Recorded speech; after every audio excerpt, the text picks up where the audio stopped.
وَلَئِن سَأَلْتَهُم مَّنْ خَلَقَ السَّمَاوَاتِ وَالْأَرْضَ لَيَقُولُنَّ خَلَقَهُنَّ الْعَزِيزُ الْعَلِيمُ الَّذِي جَعَلَ لَكُمُ الْأَرْضَ مَهْدًا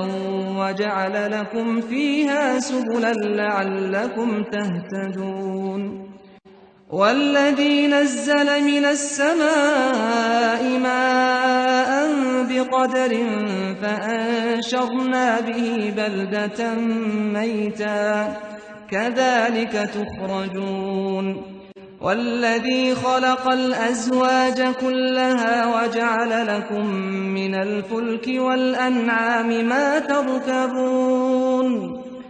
لِتَسْتَوُوا عَلَىٰ ظُهُورِهِ ثُمَّ تَذْكُرُوا نِعْمَةَ رَبِّكُمْ إِذَا اسْتَوَيْتُمْ عَلَيْهِ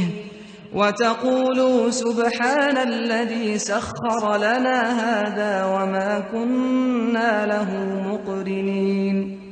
وَإِنَّا إِلَىٰ رَبِّنَا لَمُنقَلِبُونَ وَجَعَلُوا لَهُ مِنْ عِبَادِهِ جُزْءًا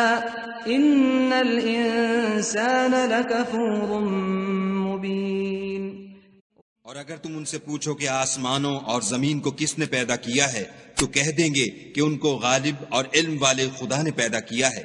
جس نے تمہارے لیے زمین کو بچھونا بنایا اور اس میں تمہارے لیے رستے بنائے تاکہ تم راہ معلوم کرو، اور جس نے ایک اندازے کے ساتھ آسمان سے پانی نازل کیا، پھر ہم نے اس سے شہر مردہ کو زندہ کیا، اسی طرح تم زمین سے نکالے جاؤ گے، اور جس نے تمام قسم کے حیوانات پیدا کیے اور تمہارے لیے کشتیاں اور چارپائے بنائے جن پر تم سوار ہوتے ہو تاکہ تم ان کی پیٹھ پر چڑھ بیٹھو، اور جب اس پر بیٹھ جاؤ پھر اپنے پروردگار کے احسان کو یاد کرو اور کہو کہ وہ ذات پاک ہے جس نے اس کو ہمارے زیر فرمان کر دیا اور ہم میں طاقت نہ تھی کہ اس کو بس میں کر لیتے، اور ہم اپنے پروردگار کی طرف لوٹ کر جانے والے ہیں، اور انہوں نے اس کے بندوں میں سے اس کے لیے اولاد مقرر کی، بے شک انسان صریح ناشکرا ہے۔ And if you should ask them, who has created the heavens and the earth, they would surely say, they were created by the exalted in might, the knowing. The one who has made for you the earth a bed, and made for you upon it roads that you might be guided,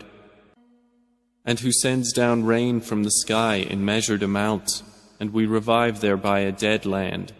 Thus will you be brought forth. And who created the species, all of them, and has made for you of ships and animals those which you mount, that you may settle yourselves upon their backs, and then remember the favor of your Lord when you have settled upon them, and say, exalted is he who has subjected this to us, and we could not have otherwise subdued it. And indeed we, to our Lord, will surely return. But they have attributed to him from his servants a portion. Indeed, man is clearly ungrateful.